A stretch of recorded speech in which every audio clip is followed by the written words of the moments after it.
não estão podendo estar conosco, né? Aquelas pessoas que não estão podendo estar conosco vão poder assistir isso lá na plataforma do YouTube. Então, desde já, e aí já estou começando, quero agradecer imensamente a Daniela, querida Daniela, que a gente já tinha essa paquera dela vir para cá conversar conosco, inclusive antes da pandemia, né? Esse chamado para ela eu já tinha feito antes, mas só criei coragem de emparedar mesmo mais recentemente.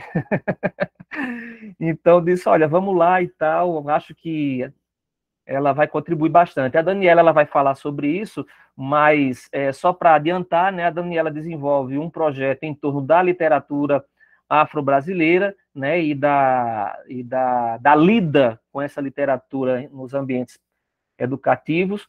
Então, como no início do ano nós tivemos entre as questões que as pessoas que participam do nosso projeto colocaram como questões a serem discutidas, as pessoas trouxeram a questão da diversidade, né, da literatura africana, a gente, em algum momento, a gente vai trabalhar com isso, e Daniela, que tinha sido convidada, topou. Então, Daniela, agradeço imensamente, né, espero daqui a 2 semanas revê-la pessoalmente para dar um abraço, porque a pandemia foi triste comigo. Além dos 2 anos distante dos meus colegas de trabalho, ainda tive o terceiro por causa do meu estágio de pós-doutorado aqui em São Paulo. Então, eu estou há 3 anos sem ver meus colegas de trabalho. Eu estou numa saudade que é uma coisa insana, né? Mas, enfim, vamos adiantar o serviço. Daniela, fique à vontade. Mais uma vez, obrigado. Vou fechar aqui meu áudio. Tá certo, boa noite a todos, todas e todos aí que estão conosco. Quero, né, agradecer ao Sandro demais pelo convite, pela oportunidade de a gente conversar um pouquinho, né, sobre essa temática tão importante. Né? Eu vou colocar aqui, eu fiz uma apresentação para guiar, tá, gente, a nossa fala.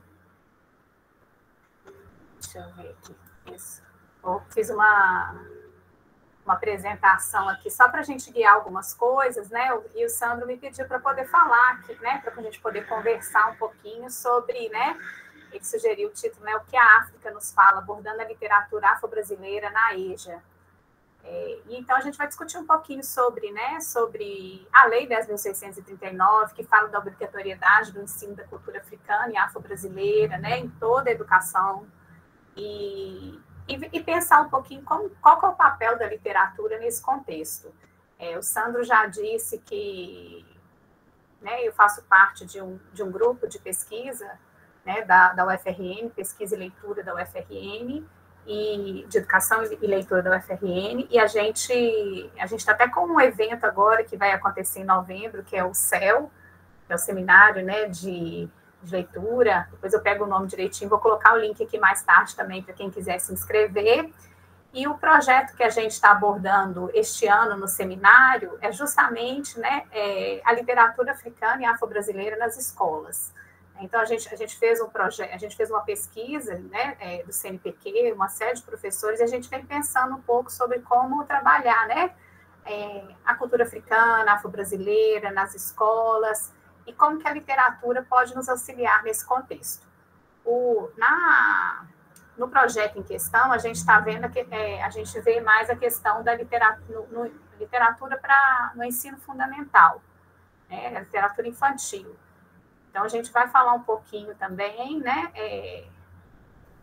mas pensando de uma forma um pouco mais ampla nessa literatura para todos os contextos aí, né, não só, né, crianças aí, mas jovens e adultos. Certinho? Eu estou aqui lendo, né? Se vocês quiserem fazer alguma coisa, posso ir lendo o chat também. Qualquer coisa, peço para o Sandro me auxiliar também, se alguém tiver alguma pergunta. E eu vou falar um pouquinho algumas coisas que eu preparei para a gente poder discutir. Mas se tiver alguma dúvida, vocês vão me falando, tá certo? Então, eu acho que a primeira coisa que a gente tem que partir, que a gente não pode deixar de discutir, né, é que tem uma lei, que é a Lei 10.639, né, de 9 de janeiro de 2003, e em 2023 agora a gente vai estar completando 20 anos dessa legislação, é um marco, né? A gente deve ter algum evento nesse sentido, pelo menos deveríamos ter reflexões, né, sobre o que esses 20 anos após esse marco legal alcançou, né, na educação. Então, acho que a primeira coisa que a gente tem que reiterar, né, é que há uma lei que fala dessa obrigatoriedade do ensino, né, nas escolas, né, e de todas as redes municipais, né, estaduais, federais, públicas, privadas, de história e cultura africana, afro-brasileira, né, e que o conteúdo programático que se refere, né, caput desse artigo, incluirá o estudo da história da África e dos africanos, a luta dos negros no Brasil, a cultura negra brasileira e o negro na formação da sociedade nacional, resgatando a contribuição do povo negro nas áreas social, econômica e política pertinentes à história do Brasil. E, né, fala que e aí vem o segundo parágrafo falando que os conteúdos, né, referentes a essa história e cultura, né, deveriam ser ministrados no âmbito de todo o currículo escolar, mas em especial nas áreas, né, de educação artística, história, no caso aqui em questão, na área de literatura. E vem falando também do Dia Nacional da Consciência Negra, 20 de novembro, que a gente já está até se aproximando da data. Então, acho que é importante a gente ter ciência que tem essa lei, que essa lei mudou, né, a LDB de 96, e que ela é válida, né, em todo o território nacional, e que ela foi fruto também, eu acho que é importante a gente deixar claro que ela foi fruto do movimento negro, né, de uma série de pautas e ações do movimento negro, no sentido de garantir, né, direito e acesso, né, à educação, e essa representação e o reconhecimento e a valorização da contribuição, né, dos povos, né, africanos, afro-brasileiros, para a construção dessa nação brasileira. Então, é importante a gente pautar essa dimensão. Uma outra questão, muitas vezes, né, as pessoas falam, mas a lei foi cortada, eu já ouvi de muitas pessoas, mas a lei não existe mais.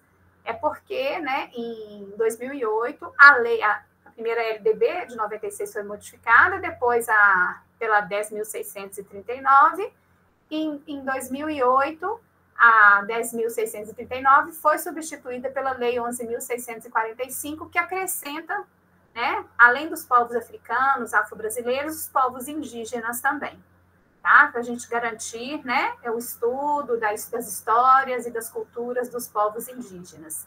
E aí eu peço até a liberdade, né, eu falo assim, não falo a história, a cultura, porque quando a gente lida com esse universo, né, quando a gente pensa, por exemplo, em África, como que essa cultura, essa história, né, essas culturas, essas histórias se desdobraram quando chegaram aqui no Brasil, quando a gente pensa na diversidade de povos indígenas, a gente só pode falar das diferentes histórias, das diferentes culturas, que foram muitas vezes, né, silenciadas no currículo, foram invisibilizadas.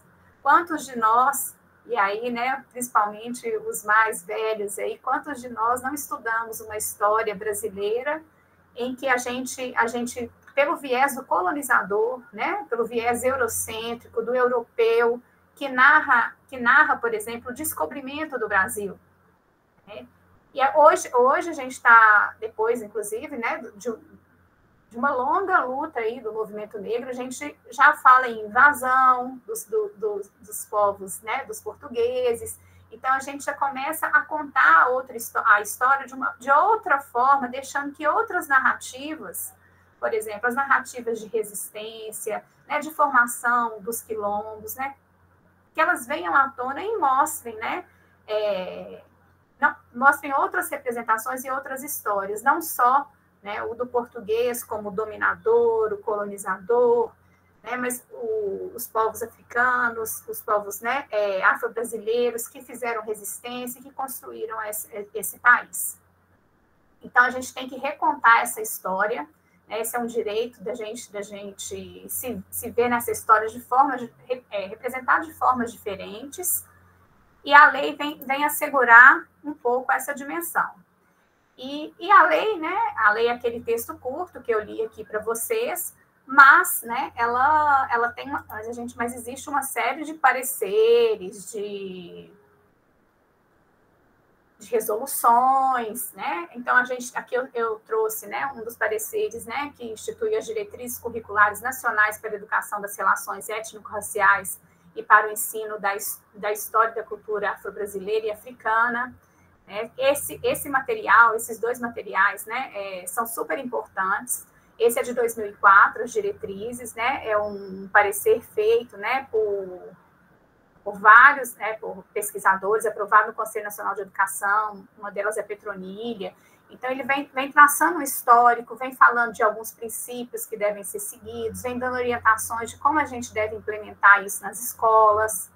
É um material muito bacana, né? Quem não conhece esses desdobramentos, é importante, né, da gente ler. E em 2013, a gente tem um plano, depois de 10 anos da lei, né, a gente tem um Plano Nacional de Implementação das Diretrizes Curriculares Nacionais para a Educação das Relações Étnico-Raciais e para o ensino de História e Cultura Afro-Brasileira e Africana. Então, nesse Plano Nacional também, né, vem assim, o que compete a cada um dos entes aí, né, ao Ministério, ao município. E aí tem um capítulo, que é o capítulo 8, que fala sobre educação de jovens e adultos, né? Nesse capítulo há toda uma discussão falando sobre como que o público da educação de jovens e adultos, né, é formado, em sua maioria, né, por homens negros, né, mulheres negras que tiveram, né, esse é o direito, né, tomado e que não puderam concluir, né, esses estudos.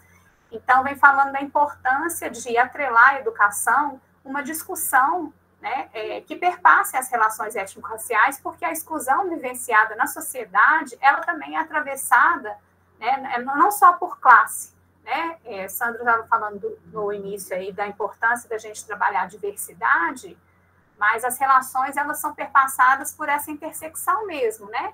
De marcas identitárias, né? De raça, de gênero, de sexualidade, de classe social. Isso, né? Nessa confluência que se dão os diferentes processos de exclusão na nossa sociedade. Então, vem falando um pouquinho dessa importância de se trabalhar.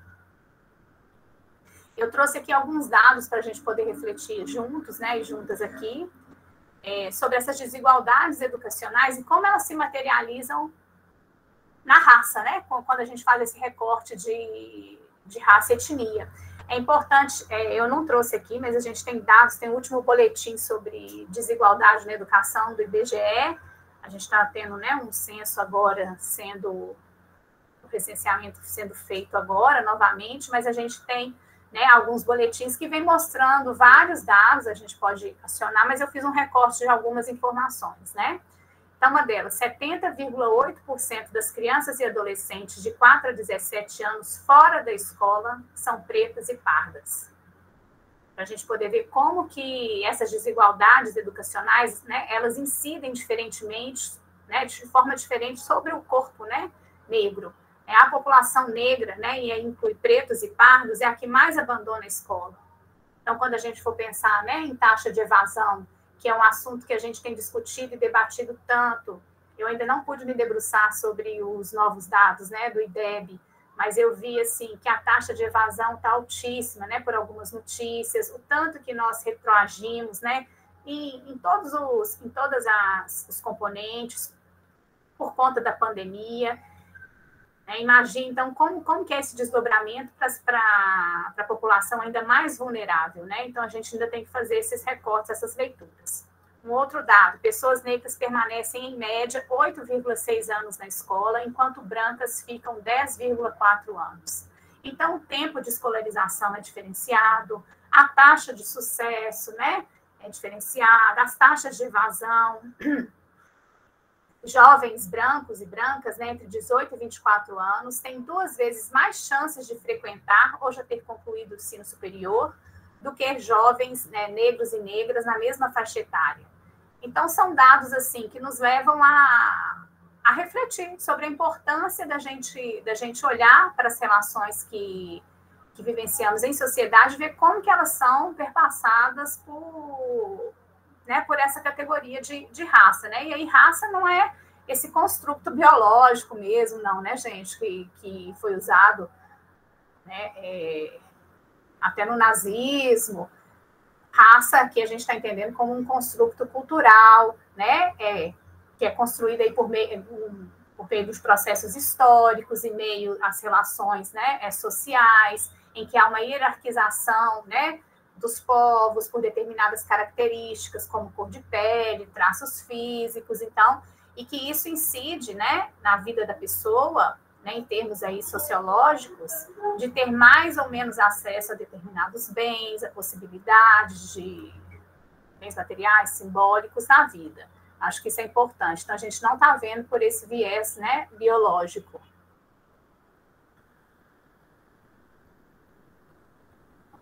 E aí, gente, eu até trouxe aqui para a gente poder ver. Eu acho que antes da gente, uma das coisas que, inclusive, as diretrizes falam, né, é que quando a gente vai trabalhar as relações étnico-raciais na escola, a cultura africana e afro-brasileira, e a gente quer, né, começar a imprimir, a construir uma educação antirracista, uma educação mais pautada, né, que defenda a igualdade de uma sociedade mais igual, equânime. É importante que a gente entenda, por exemplo, a diferença, né, entre preconceito, discriminação, racismo. E eu queria partir desse pressuposto, vou apresentar um videozinho bem curtinho que vai colocar um pouquinho dessa diferença para a gente poder pensar, né, como que isso se materializa na sociedade e na escola. Certinho? Tá dando para acompanhar, gente? Qualquer coisa vocês vão escrevendo aí no chat, tá certo? Eu vou colocar aqui o vídeo. Ai, peraí que eu acho que eu fiz alguma coisa de errada.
Então, gente, nesse vídeo, a gente vê uma diferenciação, né, do que é o preconceito, né, do que é a discriminação e do que é o racismo. E é importante a gente ter isso de uma forma bem clara e saber, né, que o racismo é crime. A gente tem assim, pela televisão, a gente tem uma série de notícias, né, que vem mostrando vários episódios, né, de crimes contra pessoas negras, nos mais diversos, das mais diversas situações. Recentemente, não sei se vocês têm acompanhado, do jogador Vini, né, que foi alvo de racismo e de toda uma mobilização da sociedade lá europeia. Então, a gente vê, né, que essas práticas atravessam, né, o nosso cotidiano e que elas causam danos, né, muito sérios, danos psíquicos, né, adoecimento, falta de oportunidade. Então, tem desdobramentos muito sérios na vida do indivíduo, na nossa vida em sociedade. E aí, né, nós somos um país racista, né, que é uma pergunta que a gente faz, e eu queria trazer um dado para vocês, né, não sei se vocês já conhecem essa pesquisa, que houve uma pesquisa de opinião pública que revelou que 87% da população reconhecem que há racismo no Brasil. Você conhece alguém racista? Você acha que tem racismo no Brasil? Então, grande parte da população, né, falou sim. Mas aí, quando a gente pergunta, né, e você, é racista? Aí todo mundo dizia não. Né? Então, aí vem essa questão, né? Existe racismo sem ser racista? Se todo mundo conhece alguém que é racista, mas, né, ninguém se autodeclara racista, como que essa conta aí, né, não fecha? Então, a gente está numa sociedade racista, né? Essa campanha que eu trouxe aqui para vocês, né, Onde Guarda o Seu Racismo, eu trouxe alguns episódios para a gente poder ver juntos e juntas, mostrando como que ele está ali, né? Está na escola, está na rua, está no nosso cotidiano, não importa a idade, né? Não importa, né, o gênero, os desdobramentos, né, desse racismo atingem as pessoas negras, atingem as pessoas né, brancas. A gente vai ver aqui um pouco a relação, e faz com que a gente não viva, né, uma sociedade, né, igualitária, mas sim uma sociedade extremamente desigual. E aí eu vou trazer alguns para a gente poder conversar também. E eu queria partir desses exemplos, por quê? Porque quando a gente está trabalhando com educação de jovens e adultos, né, a gente tem um histórico de sujeitos que passaram por diversos processos aí, né, de invisibilização, diversos processos de submissão, diversos processos, né, perda de direitos, né, como direito de educar na idade, né, regular, de cumprir a idade regular. E a gente também tem, atravessando esses sujeitos, muitas vivências, né, de situações em que sofreram racismo. Não sei se vocês conhecem essa campanha, é uma campanha muito, muito interessante. Vou passar aqui. Minha amiga sempre reclama de racismo. Tem duas velhinhas no meu condomínio que sempre, quando elas me encontram no elevador social, elas dizem: Correios, filho? Você não deveria entrar pelo de serviço? Não, vizinho. Sempre que eu atravesso a rua com o sinal fechado, ouço o som das portas dos carros se trancando. Chamei ela para fazer parte da campanha, mas ela não quis se expor. Onde você guarda o seu racismo? Não guarde, jogue fora.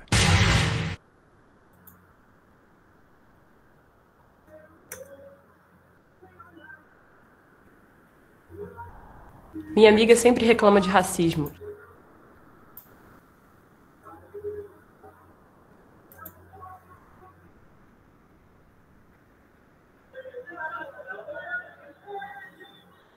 Vou à praia e meus amigos sempre perguntam: pra quê? Queimar a sola do pé e a palma da mão?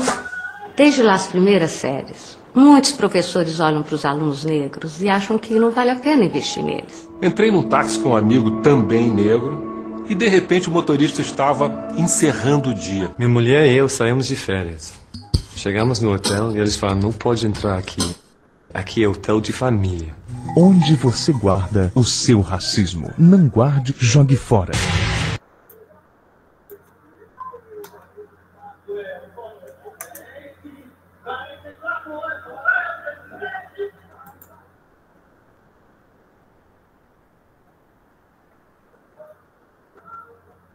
Estudo numa faculdade particular e na minha sala não tem nenhum aluno negro. Tatuaram na sociedade de forma bem anormal que o preto só canta rap, é atleta do futebol. Foi quando eu vi que só tinha um negro na minha escola. A gente levou nosso afilhado de 3 anos numa festa e uma criança da mesma idade disse pra ele: minha mãe detesta gente preta e eu também. Onde você guarda o seu racismo? Não guarde, jogue fora.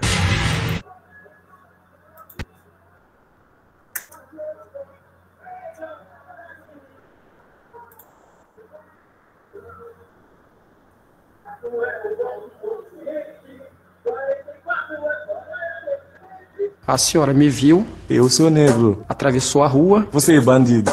E do outro lado eu olhei, tinha 2 rapazes brancos e ela foi assaltada. Eu estava no ônibus com meu ex-marido, que é branco. Teve uma blitz. Eu, a única mulher negra, fui a única a ser revistada. Eu nunca fui parado numa blitz. Onde você guarda o seu racismo? Não guarde, jogue fora.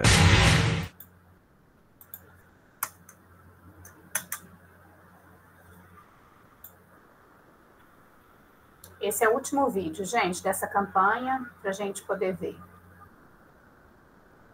Todo início de ano, os pais que entravam na minha sala perguntavam às minhas 3 auxiliares brancas quem era a professora.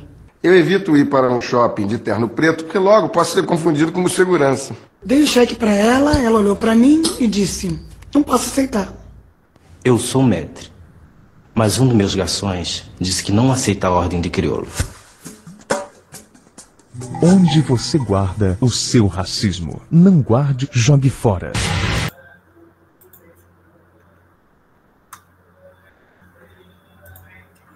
Gente, né, como vocês podem ver, essa foi uma campanha, né, onde você guarda o seu racismo.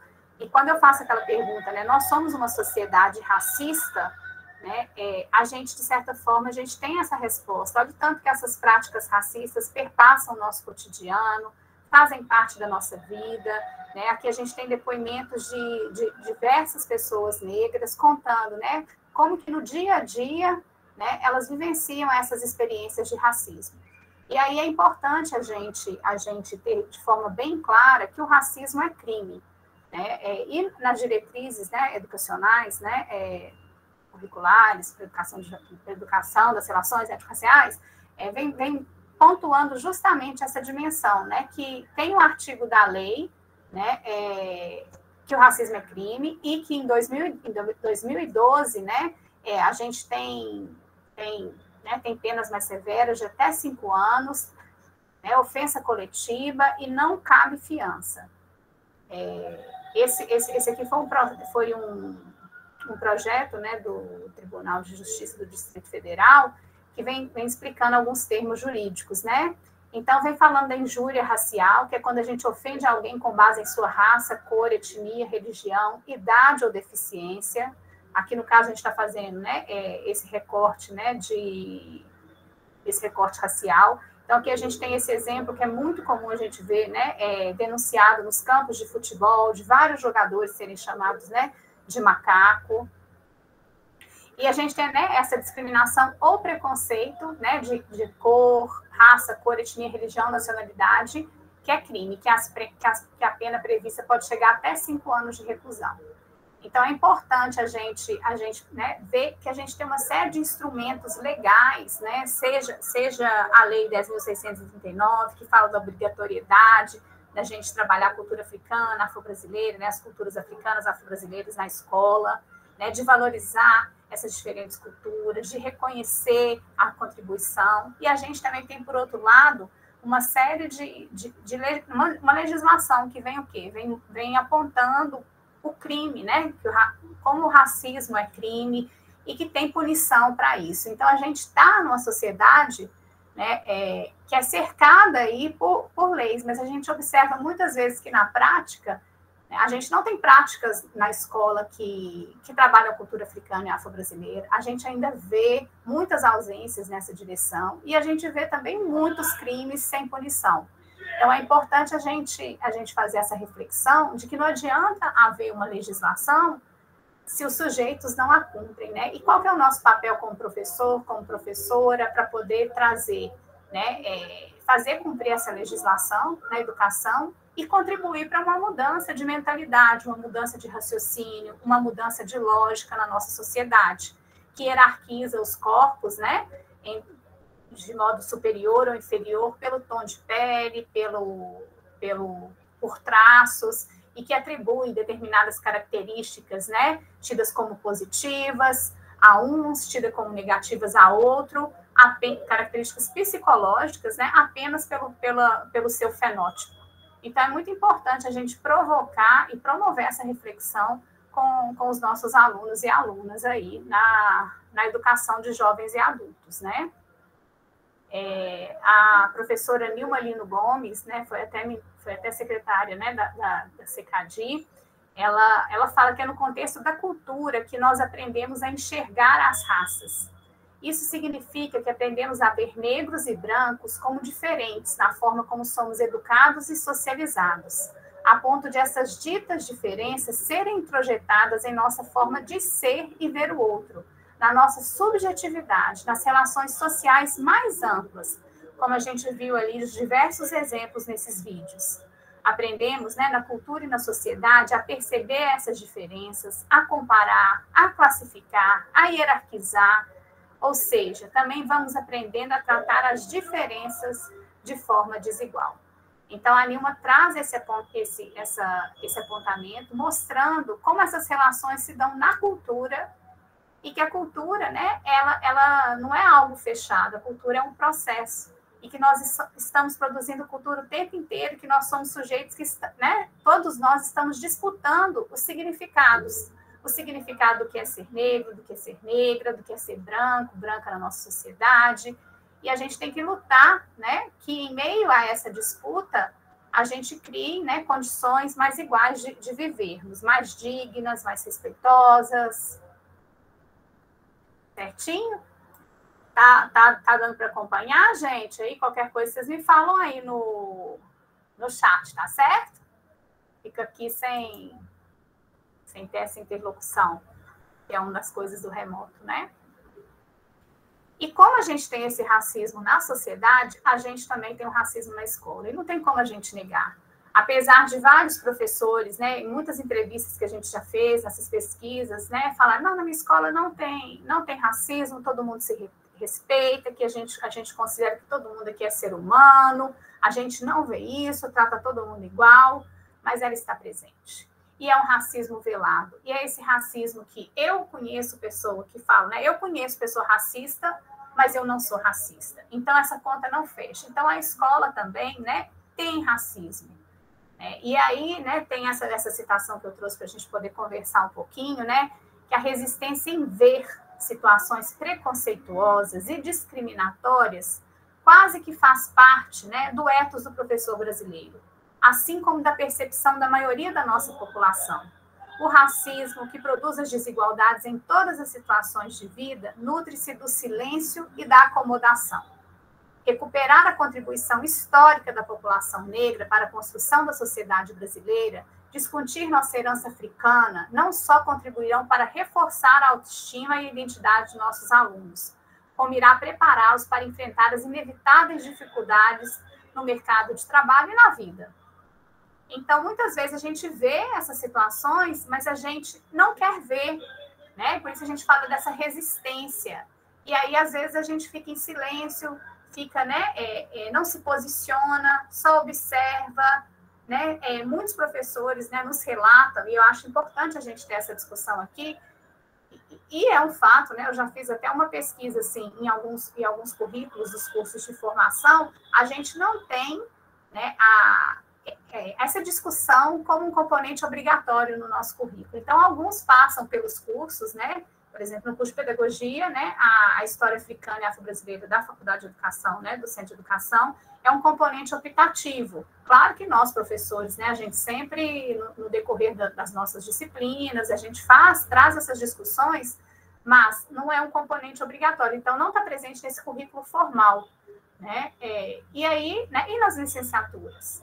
Então muitos professores não têm uma preparação para poder ver, né, para poder trabalhar e compreender e discutir todos esses termos, né, todos os desdobramentos históricos de vivermos numa sociedade que tem um histórico de colonização, né, tem um histórico do tráfico, né, de africanos que eram raptados, capturados em suas terras natais, né, e trazidos para cá à força. Então, como que a gente pode fazer, né, uma vez que a gente não teve isso na nossa formação, como que a gente pode fazer para poder trabalhar isso na escola? Então, assim, uma coisa que eu sempre falo com os meus alunos e as minhas alunas é que o professor está sempre em formação, né? Sempre, sempre, sempre. E que faz parte da nossa profissão, né?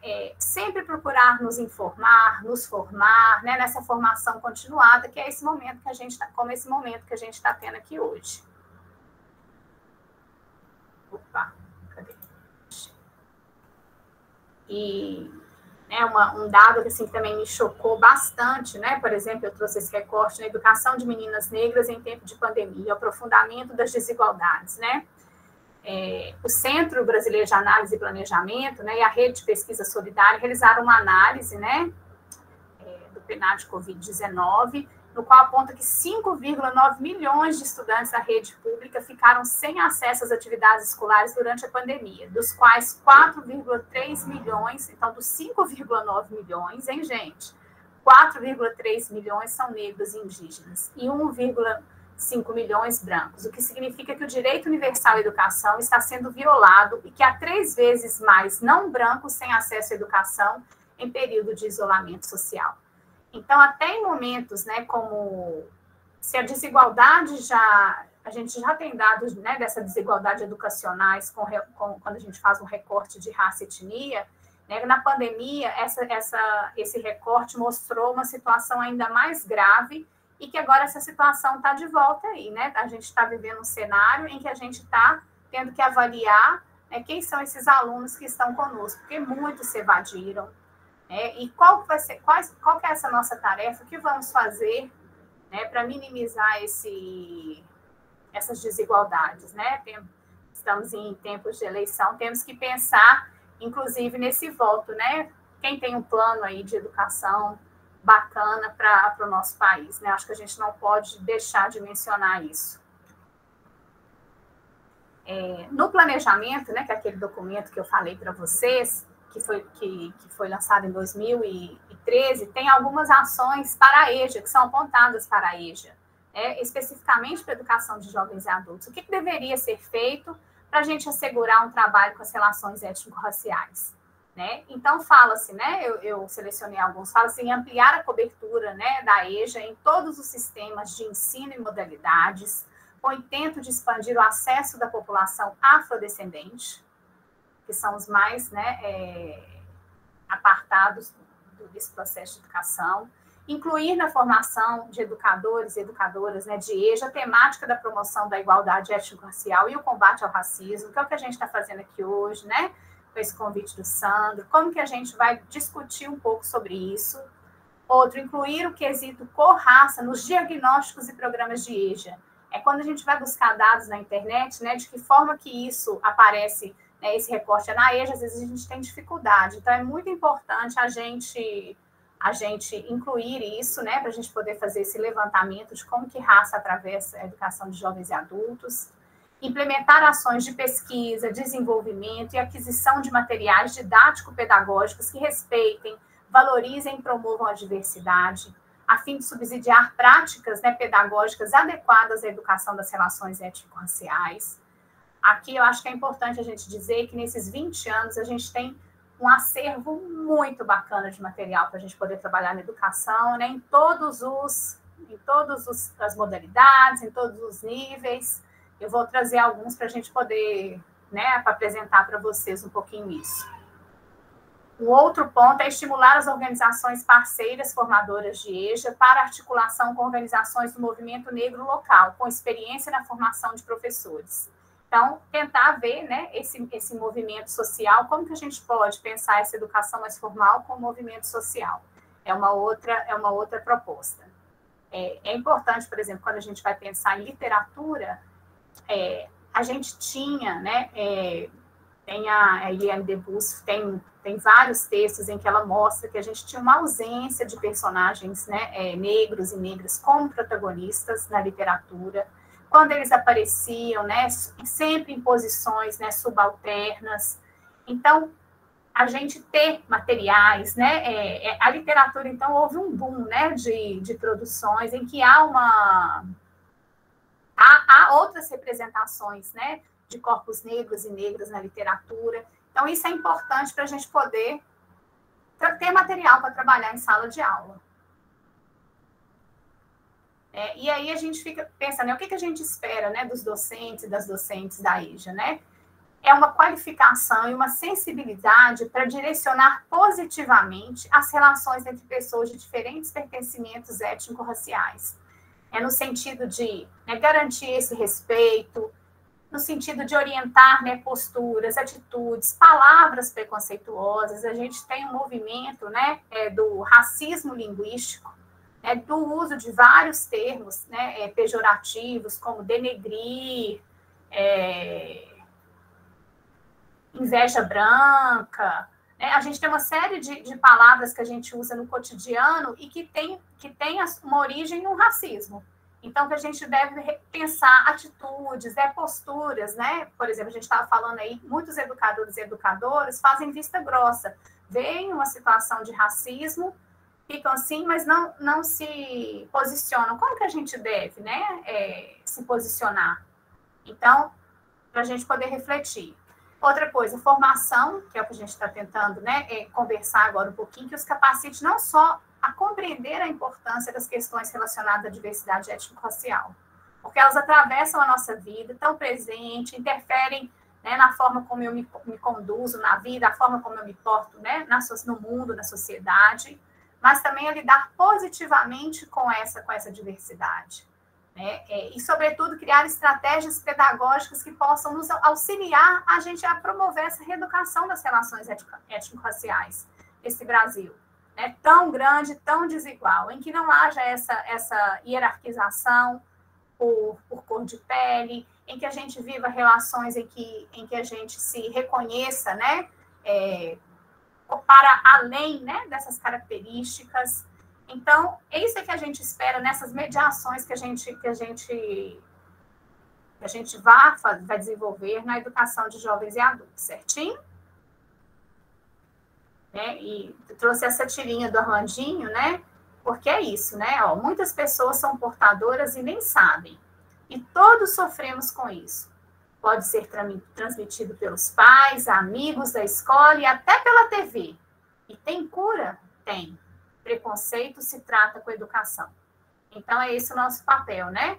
De educar para as relações étnico-raciais, de construir outras relações, né, não hierárquicas, não tão desiguais na nossa sociedade. E o caminho da educação, né, é o único caminho que a gente vê para isso. E aí vem a pergunta, né? Então, como trabalhar as relações étnico-raciais na escola? Então, a gente já viu, né, o que é o preconceito, os danos psicológicos desse preconceito, as discriminações, de como que isso se configura como crime, como o racismo atravessa o nosso cotidiano, mas como que a gente vai promover, né, e construir uma outra relação aí mais saudável na nossa sociedade? Como que a gente trabalha isso na escola? Né? Então, eu coloquei algumas dicas para a gente conversar, né? A primeira delas é conhecer, né, e compartilhar práticas exitosas. Vocês conhecem esse prêmio, né, esse prêmio Educar? Aqui, gente, não sei se vocês estão me acompanhando.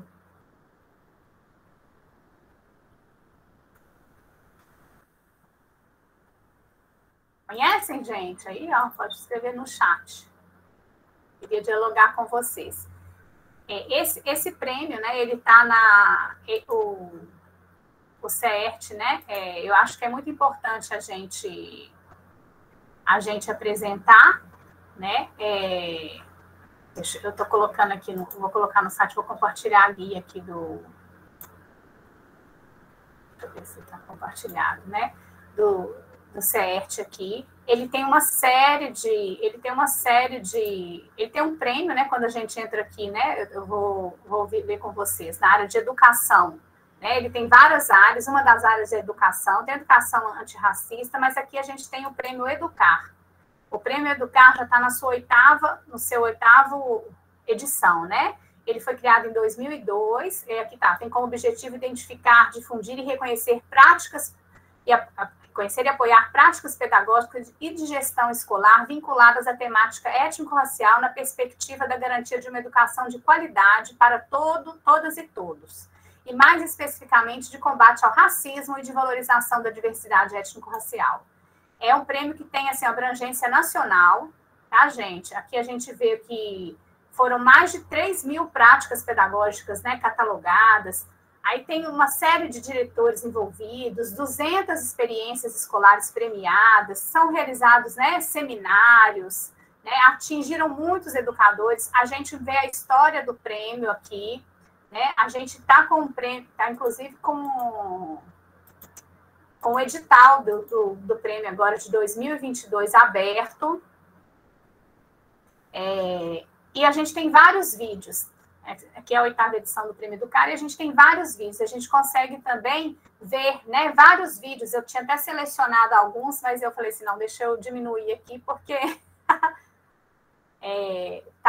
né, eu vou diminuir aqui para a gente poder conseguir conversar também um pouquinho.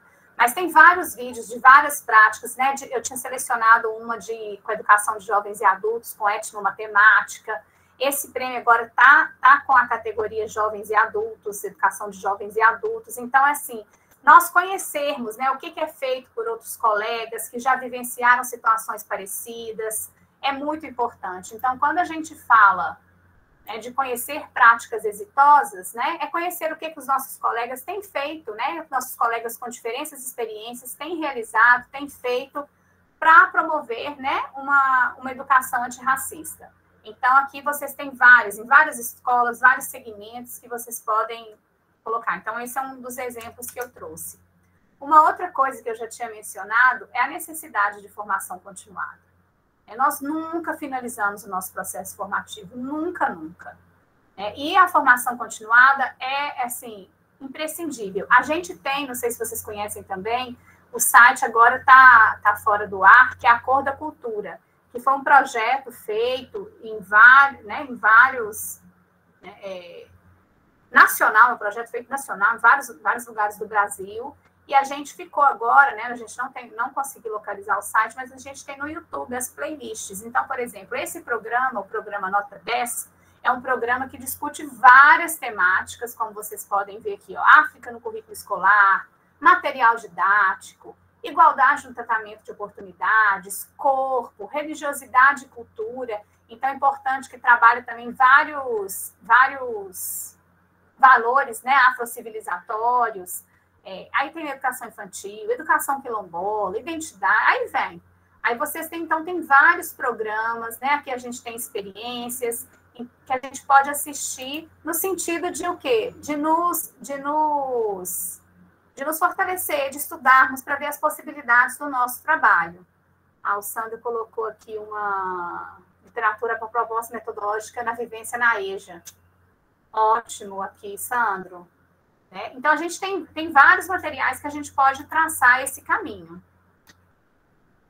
Uma outra coisa que, às vezes, a gente não pensa, né, que a gente, às vezes, pega um livro didático ou pega na internet materiais para a gente poder trabalhar em salas, sem ter essa leitura crítica sobre quais são essas representações que estão nos materiais didáticos. Então, a gente tem essa tirinha aqui do Chachado, né? Que vem, né? Eu nunca tinha visto um saci branco e de olhos azuis. De onde eu vim, só tem gente branca. E de onde tu veio? De um livro didático, que era uma crítica, né? Que a gente tinha, assim, que o movimento negro tinha, e que a gente está conseguindo mudar essa realidade. Tem vários estudos que já mostram uma maior representatividade, né, de negros e negras nos materiais didáticos, ocupando diferentes posições, né, sociais, aí, sendo representados de diferentes formas. Mas antes a gente tinha, né, um livro didático, material didático na escola, né, quando a gente vê cartazes, predominantemente, né, com pessoas brancas. Então, isso é uma coisa que a gente tem que atentar, né? Esse material que a gente está levando, às vezes tem ilustração, você nunca colocou ali uma pessoa negra, né? Então, a gente tem que ficar atento a isso. Uma outra coisa, né, que é muito importante a gente pensar, tanto na representação, e aí mostrar o negro e a negra em diferentes situações, né, como a autorrepresentação, né, nos textos trabalhados em sala de aula. O direito que eu tenho de eu mesma me autorrepresentar, falar por mim, falar desse lugar. Né? Então, eu trouxe essa tirinha, não sei se vocês conhecem, eu sempre sigo, né, são tiras bem satíricas, né, chamam Santos, uma tira de humor, de ódio, né, do Leandro Assis, né, e tem uma autora também, aqui para mim estava o nome dela também, que eles juntos, né, que vão tentar trazer as experiências que eles viveram, né, na forma de tira, de ilustração. Não sei se vocês estão conseguindo ler, vou ler aqui rapidinho, né? Tem uma senhora que fala, esse formigueiro está divino. Edilson é craque na cozinha, aprendeu tudo com a mãe dela. Você lembra da Didi, que trabalhava aqui em casa? Claro que lembro. Ela fazia uma carne assada de comer de joelhos. Que fim levou a Didi? Aposentou, 65 anos. Pode? Tinha problema de varizes e disse que não estava aguentando ficar tanto tempo em pé. Gente, não aguento o pobre Chique. Mas não ficamos na mão. Colocamos as filhas dela para trabalhar. Edilsa é a nossa cozinheira. Edilva é passadeira aqui e nos meus filhos. Tem também Edilma, que cozinha na minha filha. Edneia é babá dos gêmeos do meu filho. E tem Edviges, mas essa se acha demais para ser doméstica. É caixa de banco. Como esse povo se reproduz. Podia ter aproveitado que o Lula tirou eles da pobreza para comprar uma televisão. Que absurdo.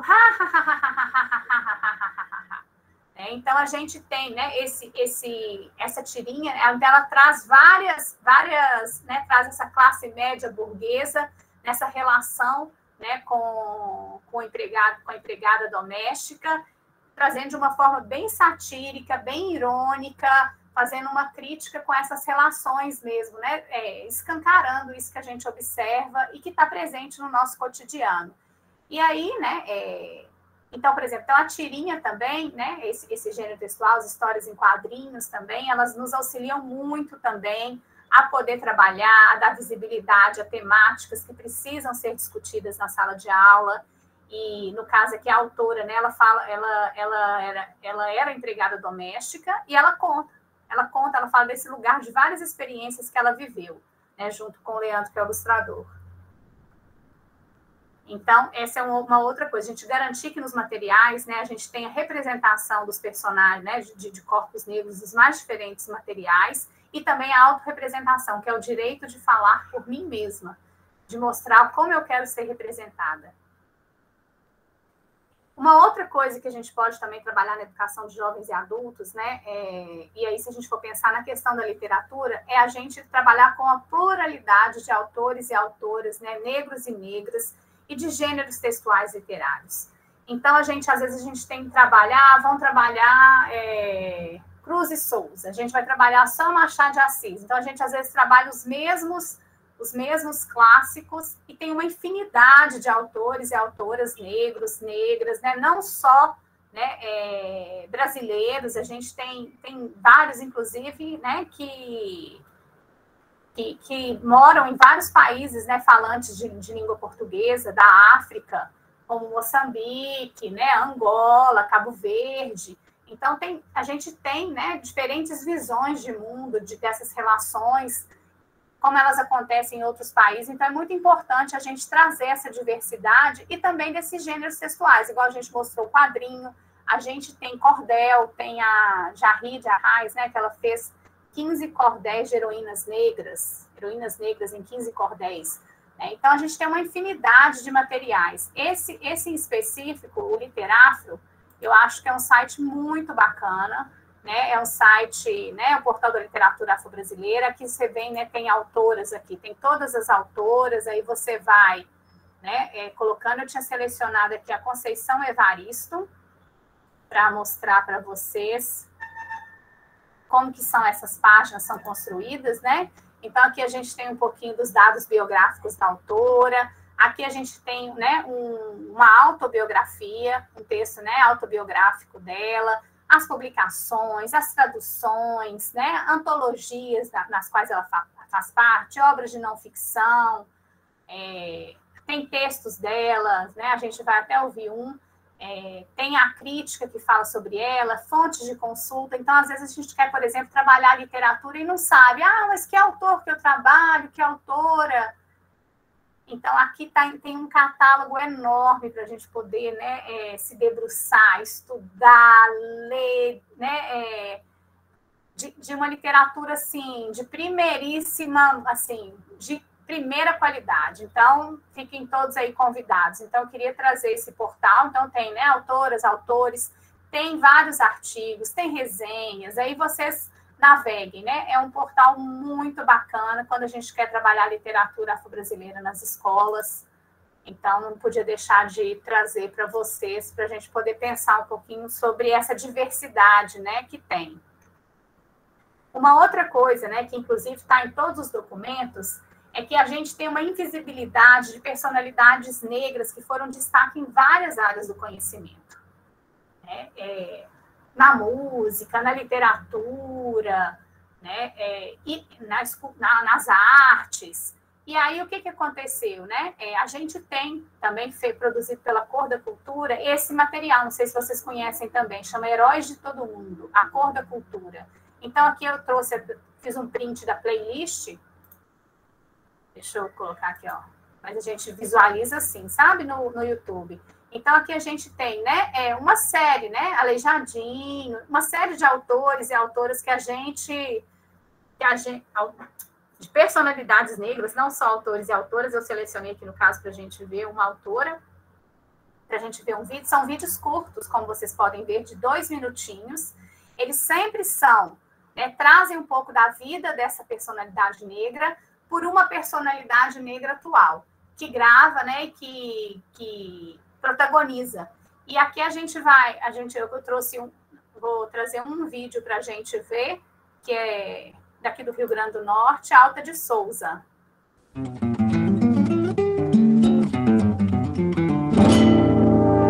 Vivi num tempo em que praticamente não havia mulher escritora. Até tinha. Mas elas eram completamente ignoradas pela crítica. Literatura é coisa de homem, diziam os gênios oitocentistas. Eu fui uma exceção. Embora tenha morrido antes mesmo de completar 25 anos de idade, eu fui uma escritora, reconhecida em vida. Sou uma mulher do interior. Nasci em Macaíba, em 1876. Minha cidade era o mais importante centro econômico e político do Rio Grande do Norte. Pude estudar num tradicional colégio católico do Recife. Tive de voltar para casa após ser diagnosticada com tuberculose. Segui estudando por conta própria e lendo tudo o que me caía nas mãos. Venci a resistência dos círculos literários masculinos. Passei a publicar meus poemas em vários jornais e revistas. Meu primeiro e único livro publicado em vida, Horto, mereceu até prefácio do mais consagrado poeta brasileiro da época, Olavo Bilac. Sou Alta de Souza. Sou uma cidadã negra brasileira. Desce, meu pai. A noite baixou mansa. Nenhuma nuvem se vê mais no céu. Aninham-se aqui, no peito meu, onde chorando, a negra dor descansa. Disse Alta de Souza. Eu digo, sou Thaís Araújo, sou uma cidadã negra brasileira.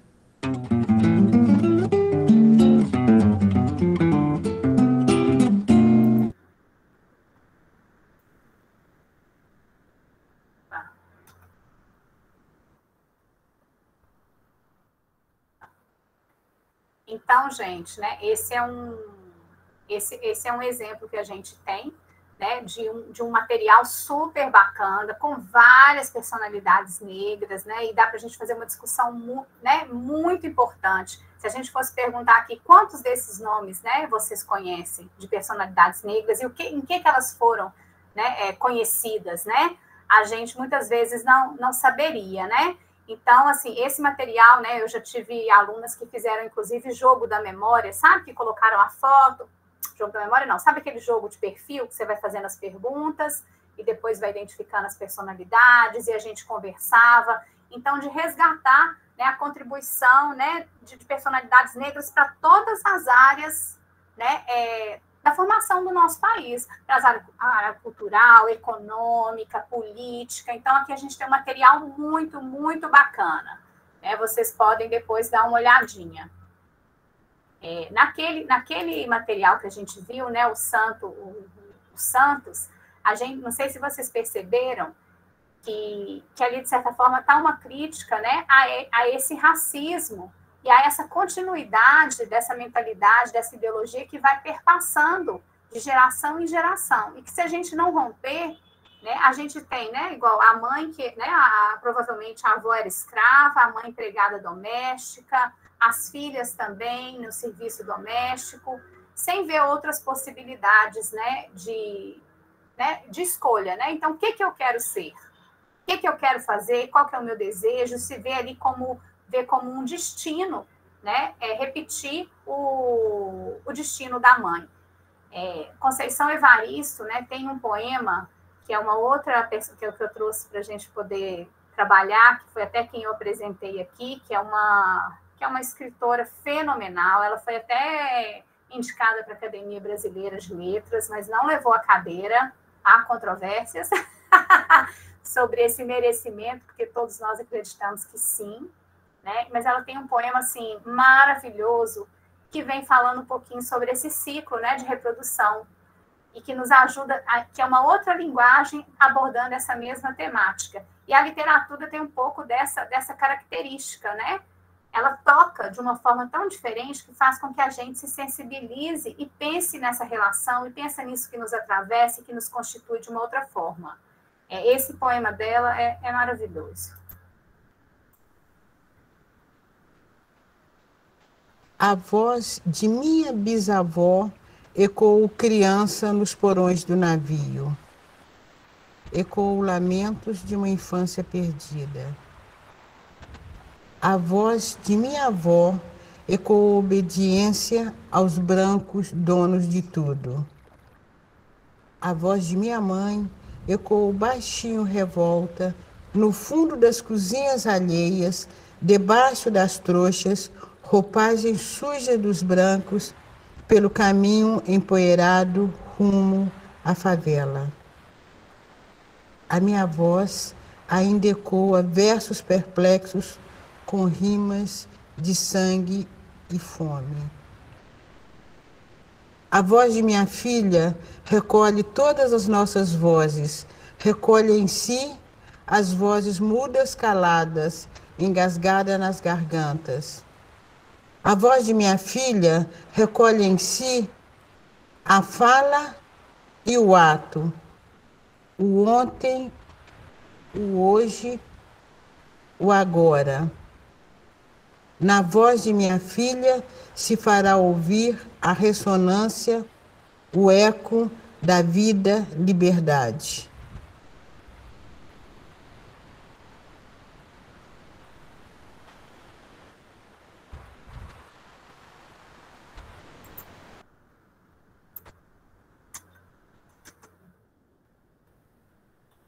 Então, aqui a gente tem, né, esse poema, né, da Conceição Evaristo, né, já dando essa esperança para a gente, né, de uma mudança mesmo nesse processo todo, né, de rompimento com esse ciclo, né, de reprodução.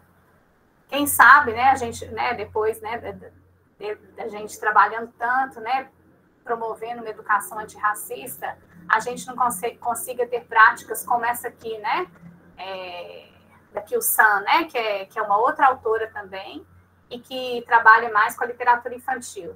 em que tem essa tirinha, né? Mãe, a professora disse que nós negros descendemos de escravos.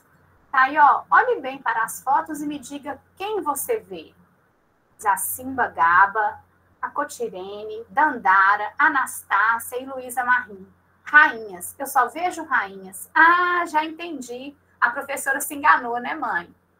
Então, né, olha a importância de, na escola, a gente trazer, né, essas histórias invisibilizadas, essas histórias silenciadas, essas histórias, né, que situam os nossos antepassados aí, quem eles eram, né, nas suas terras, né, e quem eles foram aqui, os processos que fizeram aqui no Brasil. Então, esse processo de educação é um compromisso nosso, social, né, ético aí, que temos que ter ao trabalhar essas relações ético-sociais e fazer valer cumprir a lei. E finalizando, tá, gente, minha fala, eu vi que eu passei aqui o tiquinho muito, né, Sandro? Né, trouxe essa fala da Chimamanda, né, ela tem um vídeo maravilhoso, né, e que virou livro também no TED Talk, que virou livro, que é Os Perigos de uma História Única. Então, ela fala, histórias importam, muitas histórias importam. Histórias têm sido usadas para expropriar e tornar maligno, mas histórias podem também ser usadas para capacitar e humanizar.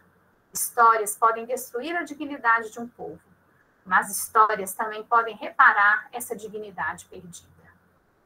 Então, que a gente possa, né, trabalhar a literatura com os nossos alunos e alunas da EJA, tentando resgatar essas várias histórias, esses vários percursos, esses vários sujeitos que nos atravessam e que nos compõem, né, e que compõem a nossa, né, a nossa história.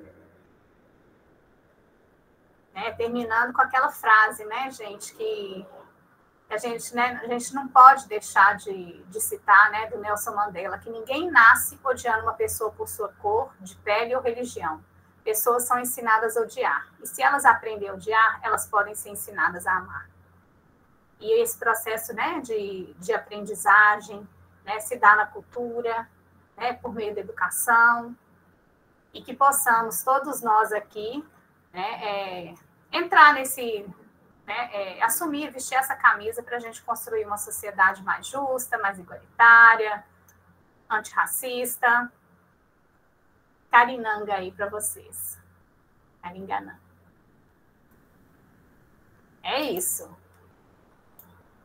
Qual é a tradução do Caringana? Obrigada. Ah, beleza. Eu não sabia. Muito bem, pessoal. Aqui no bate-papo aqui ao lado, a gente tem alguns links que foram disponibilizados pela professora Daniela. Eu disponibilizei também 2 artigos que eu encontrei nas minhas pesquisas para lidar com o assunto. Compartilhei com vocês. Antes de passar para vocês fazerem perguntas e comentários, eu gostaria de fazer um breve comentário também, em diálogo aí com a professora Daniela e com vocês. A primeira coisa é a gente não perder de vistas, a Daniela falou nisso, mas eu gostaria de enfatizar que a existência da modalidade EJA, a EJA é filha do racismo. A EJA é uma modalidade que foi parida pela sociedade escravocrata, né? Ou seja, na medida em que a sociedade brasileira, com o seu atravessamento escravocrata, gerou uma grande massa de pessoas cujo acesso à educação foi e é uma impossibilidade, né? Nós tivemos o fenômeno da desescolarização, né, de uma grande massa de pessoas, que isso foi, né, ao longo da história, gestando a desescolarização, não, a não democratização da escolarização. E isso, né, gerou esse caos que nós encontramos, né, já no final do século XX, em que a EJA emerge como essa modalidade para dar conta, né, desse reparo em relação à ausência da democratização do acesso à educação brasileira. Então, nós somos, né, a EJA, ela existe em razão disso. Então, isso é uma primeira coisa que eu acho que é muito importante a gente ter em mente. Inclusive, acho que é uma das questões que a gente pode trazer, né, no início de qualquer aula que a gente vai dar, em que a gente possa tratar desse assunto com os nossos alunos da EJA. Uma segunda questão diz respeito a nossa ignorância em relação ao legado que a cultura afro-brasileira tem na nossa própria história, né? Eu tive uma sorte grande nessa pandemia. Eu sou uma pessoa que, como eu sou da época analógica, eu sempre gostei muito de rádio. Então, qual é a tradução, vamos dizer assim, do rádio nesses tempos digitais? É os podcasts. Então, nessa pandemia, eu ouvia muito podcast. E eu tive contato com 2 podcasts, né, que para mim foram assim um divisor de águas, né, na minha formação como professor na lida com essas questões relacionadas à cultura negra, mas também na lida para mim como profissional. É um podcast que eu recomendo demais para qualquer um, e assim, é um podcast que serve tanto para você como professor se formar, como você trazer para a sala de aula e produzir o debate, né?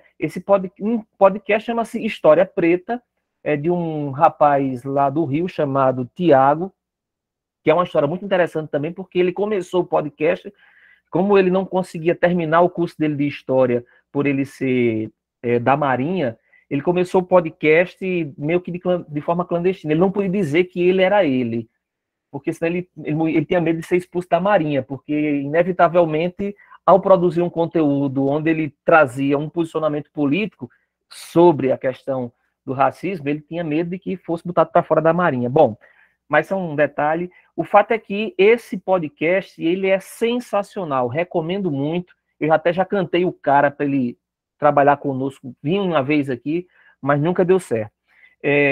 Então, recomendo muito vocês acessarem esse podcast. Ele tanto tem né, nas plataformas de podcast, como ele tem também em página da internet, né? Estou deixando aqui uma referência, né, que é da produtora, né, que é a B9.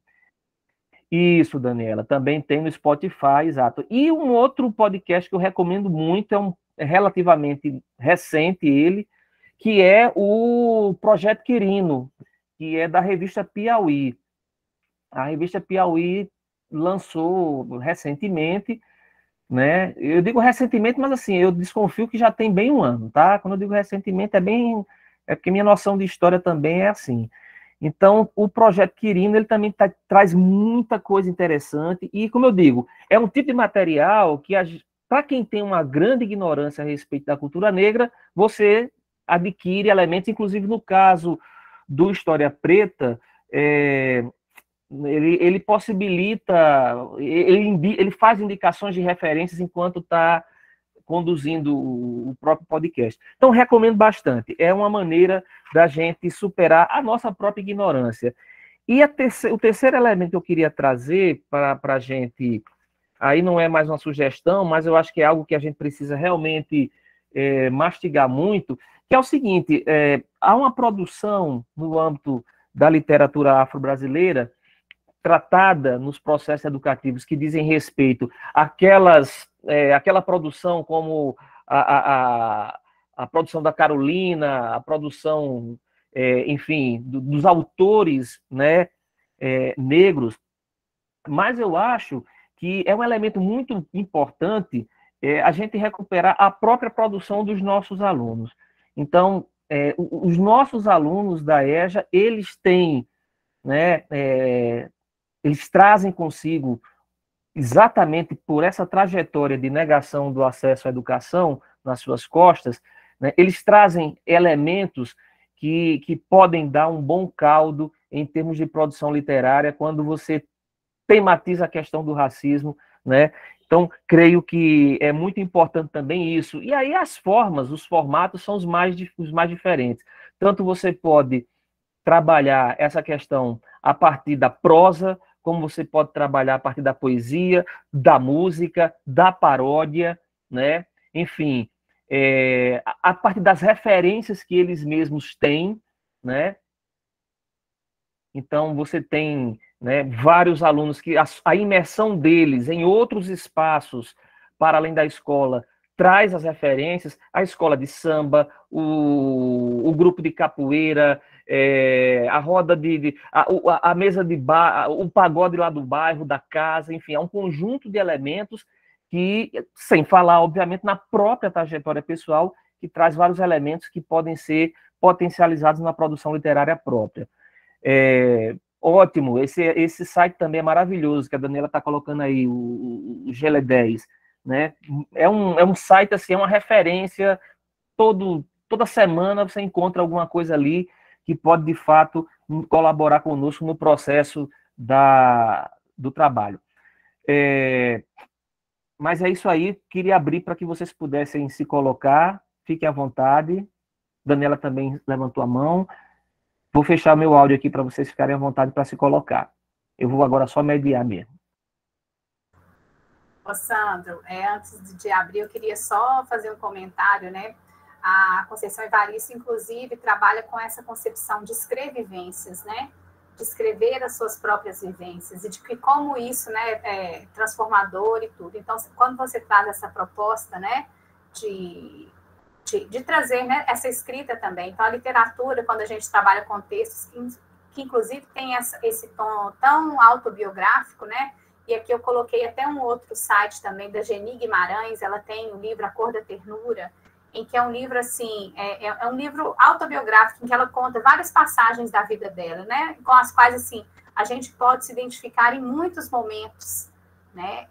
Então, assim, é importante também como que a literatura pode ser esse portal para a gente poder, né, provocar também, né, de pensar nessas memórias nossas que a gente tem na nossa vida, de como que a gente pode também transformar, né, sermos autores, né, porque esse processo de autoria também é uma outra coisa muito importante da gente trabalhar, né, com a educação de jovens e adultos, né, Sandro? Como eu posso também ser o narrador da minha própria história, a narradora da minha própria história, e não apenas ser narrado. Então, de validar essas experiências pelas quais eu passei. E tem, só para contar, a gente trabalhou com um curso de contação de histórias africanas e afro-brasileiras, né? Um curso de extensão também bem grande para professores de educação básica, ano passado, e uma das professoras contou que trabalha com jovens, né? Estava contando uma experiência que ela fez com os cordéis, né? Da Jarrid Arraes lá, que são 15 heroínas negras. Então, ela vai contando, né, em formato de cordel, essas 15, né, escolhe 15 personalidades, né, femininas e vai contando. E aí ela pediu que os alunos escolhessem uma personalidade feminina, negra, né, uma mulher negra que para eles foi uma heroína.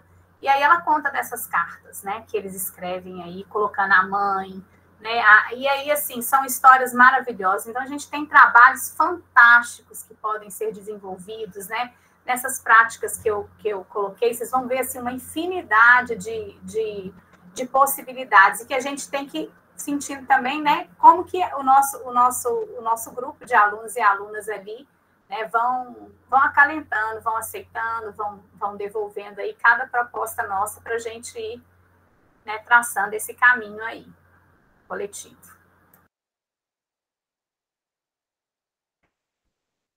Até agora ninguém levantou a mão. Vamos lá, galera. Perguntas, comentários, depoimentos, testemunhos também valem, são aceitos.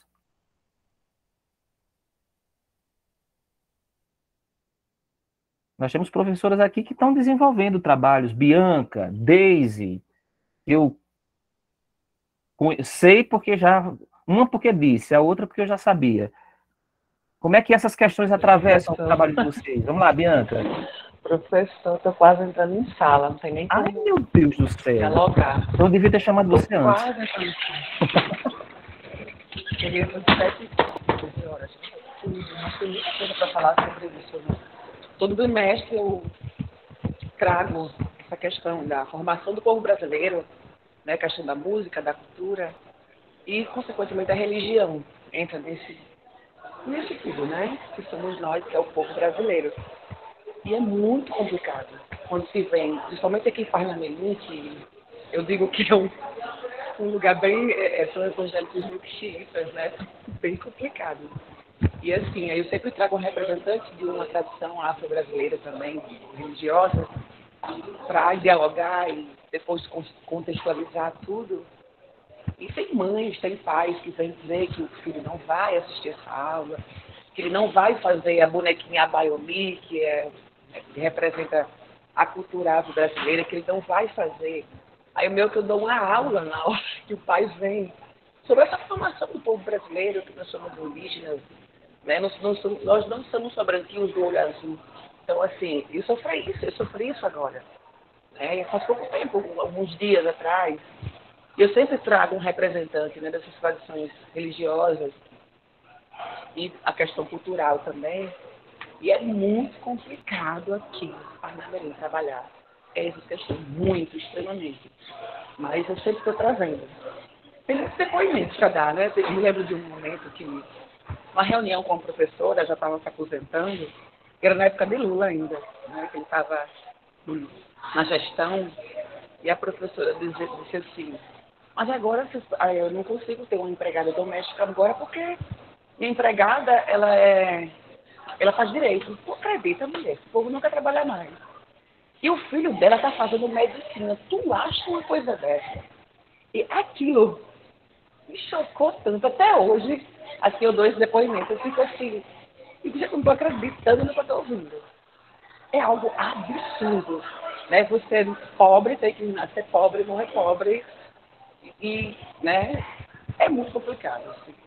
Tem muitos relatos. Socorro. Eu vou precisar entrar, mas aí tem um material aí que eu favoritei.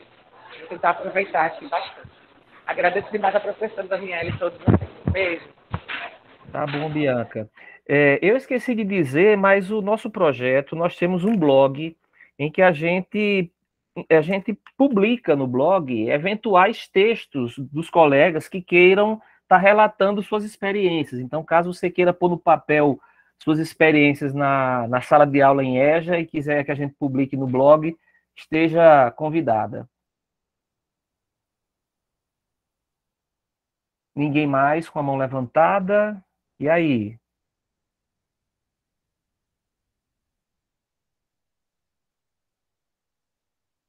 Márcia Jerônimo.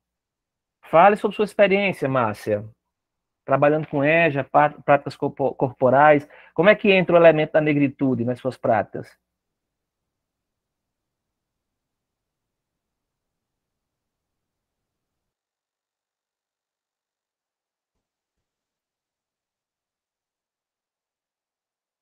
Tá sem som, Márcia.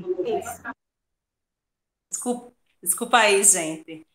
Eu posso levar a cultura afro, não é isso? E posso levar também para minha sala de aula a capoeira, que aqui em nossa cidade existe grupos. E isso para mim tudo é muito novo. Eu sou novata aqui, né? Só trabalhava com infantil, a EJA eu posso dizer que eu me encontrei na EJA. E tudo experiência nova. Eu estou encantada com o projeto EJA e penso em fazer uma pós, e é aqui mesmo que eu vou ficar. Adorei o material maravilhoso, adorei a aula de hoje. É isso aí. Muito obrigada, foi um prazer, viu? Que bom, Márcia. Vamos continuar dialogando, viu? Vez por outra eu estou cruzando com Currais Novos, porque eu tenho que cuidar da minha mãe em Caicó. Aí eu tenho que necessariamente passar em Currais Novos. Eu me formei em Caicó, na Unopar em Caicó, Educação Física. Muito bem, muito bem. E aqui estou terminando a minha licenciatura em Pedagogia. Ótimo. Foi um prazer. Valeu. E aí, quem mais quer falar? Vamos lá, povo, vamos botar para fora aí as suas observações. Tem um pessoal que chegou depois. Sim, Renata, sempre vai estar disponibilizado. A gente sempre deixa lá no site, no nosso canal no YouTube, tá certo?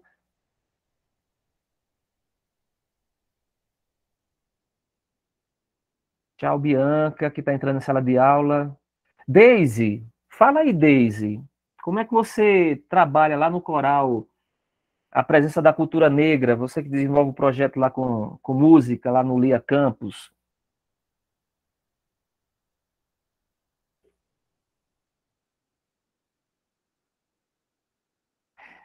mesmo que Daisy, pessoal, eu vou ser bem sincero, mesmo que Daisy não estivesse doente, ela estaria me odiando por expô-la dessa forma, porque ela não gosta de falar do trabalho dela. Ela faz um trabalho maravilhoso, mas ela gosta de esconder o jogo, sabe? Ela é uma coisa assim, não gosta de mostrar. Fala aí, Daniel. Fala o que você está escrevendo, vai. Vamos escutar a sua voz. Tá menos barulhenta aí agora? Você disse que estava barulhento.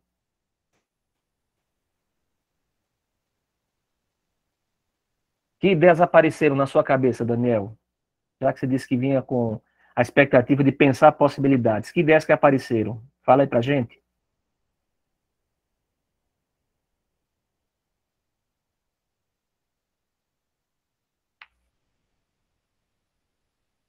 Ai, meu Deus, ninguém quer falar, é? Vocês me deixam aqui tudo envergonhado na frente da professora Daniela. Como é que pode? Não, comigo não tem nada disso não, Sandro. Mas, Daniela, na verdade, eu acho que eu estou deixando o povo envergonhado. Porque, como tem uma galera que eu não conheço, que eu nunca vi pessoalmente em canto nenhum, em lugar nenhum, aí eles devem ficar se pensando, esse camarada, primeira vez que eu chego aqui, ele já me joga na fogueira para eu ficar falando. Mas é isso, pessoal, é porque o nosso projeto ele tem esse objetivo. Aqui eu estou falando sério, não estou tirando onda não, tá certo? Esse nosso projeto, um dos objetivos dele é exatamente que a gente possa socializar essas impressões, né? Como a gente sabe que nas nossas redes a gente não tem formação continuada na área de EJA, né? As secretarias não têm essa preocupação, o entendimento que nós temos no projeto EJA em Movimento é de que uma alternativa é a gente fazer circular aquelas soluções ou as ideias de soluções pedagógicas que a gente elabora, que a gente intui, né, de modo que a gente possa, em diálogo com outros colegas, a gente possa, digamos assim, criar esse caldo, esse creme, né, esse creme, dessa consistência cremosa naquilo que às vezes a gente imagina que é um caldo de batata e às vezes é algo forte, bacana, legal, que precisa ser compartilhado. Por isso que eu fico só provocando, tá certo? Não levem a mal. Mas, vamos lá, alguém? Então, César, você pode ficar sabendo dos próximos encontros pelo nosso grupo de WhatsApp. A gente tem 2 grupos de WhatsApp e um grupo de Telegram, tá certo? Eu já deixei disponibilizado o link do grupo de WhatsApp. Vou procurar aqui onde foi que eu botei, porque aí vocês podem acessar pelo grupo, né? Encontrei aqui o danado, peraí.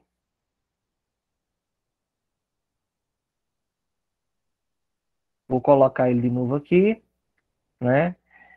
Como eu falei, todo mês a gente faz essas reuniões. Próxima reunião será dia 4, muito provavelmente dia 4 de outubro, sobre avaliação na EJA, que é um tema, inclusive, que a gente nunca trabalhou aqui, que a gente nunca discutiu. Nós vamos chamar uma colega, uma professora da UNEB, da Estadual da Bahia, para conversar conosco. Pessoal, Aldo, veja só, a gente tem a declaração dada pela participação no dia, se assim for necessário. O certificado a gente dá em relação ao projeto como um todo, na medida em que a pessoa tenha participado da maioria, né, 75% das atividades. Então, a gente pode dar uma declaração relacionada ao dia de hoje, né? Agora, o certificado, que aí, né, tem uma carga horária mais, tem um valor maior, né, é correspondente à carga horária que a pessoa efetivou no nosso trabalho aqui, né? E aqui a gente não tem nem regular nem irregular, viu? Aqui é aberto para todo mundo. Mas então, pessoal, queria saber se tem algum comentário, porque se não tem, a gente libera a professora Daniela e liberamos todos nós, uns dos outros, né, para jantar, enfim, trabalhar, fazer o que é bem entender. Então, Dou-lhe uma, para saber se tem alguém pretendendo fazer uma pergunta ou um comentário para a professora Daniela. Dou-lhe duas. O professor Sandro. Pois não, olha aí. Agora diminuiu um pouco a zoada aqui, eu só queria fazer um comentário muito breve, assim, porque boa parte da exposição eu acabei não conseguindo absorver por conta da zoada que estava aqui mesmo, né? Então, estava acontecendo reunião, troca de turno, uma confusão danada. Mas agora acalmou aqui, deu para sentar aqui. Eu coloquei no comentário, né, a expectativa que eu vim aqui, ela foi contemplada pelo que eu observei, assim, depois eu vou retomar para ter uma melhor apreensão das propostas oferecidas, mas eu estava buscando justamente algo nessa direção da literatura, sabe? Porque aqui na escola, a professora de arte, do ano passado, trabalhou essa temática pensando na África, mas na questão estética das máscaras negras, das máscaras africanas, melhor dizendo. Esse ano, algo nessa direção está sendo produzido também, e é uma atividade muito bacana, os alunos se encontram, e é muito interessante.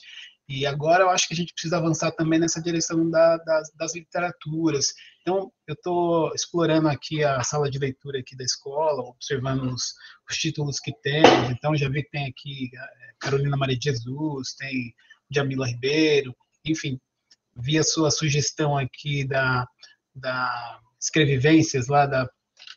Puxa, perdão, esqueci o nome. Conceição Evaristo. Então, nesse sentido, me senti muito contemplado, vou retomar o material para poder avançar nessa direção. Então, meu comentário nesse sentido de agradecimento foi muito enriquecedora a oferta dos conteúdos hoje. Mais uma vez.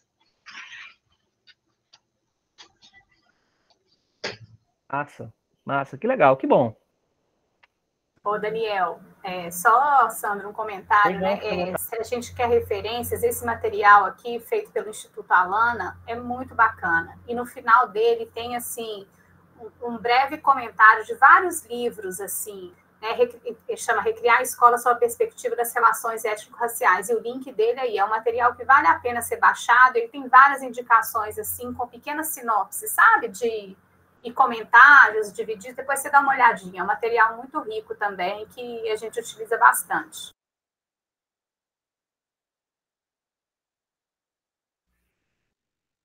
É isso. Pessoal, mais alguém? Claudirene, você entrou um pouquinho atrasada, mas percebi que você estava prestando atenção. Quer fazer algum comentário? Tem algo a dizer para nós?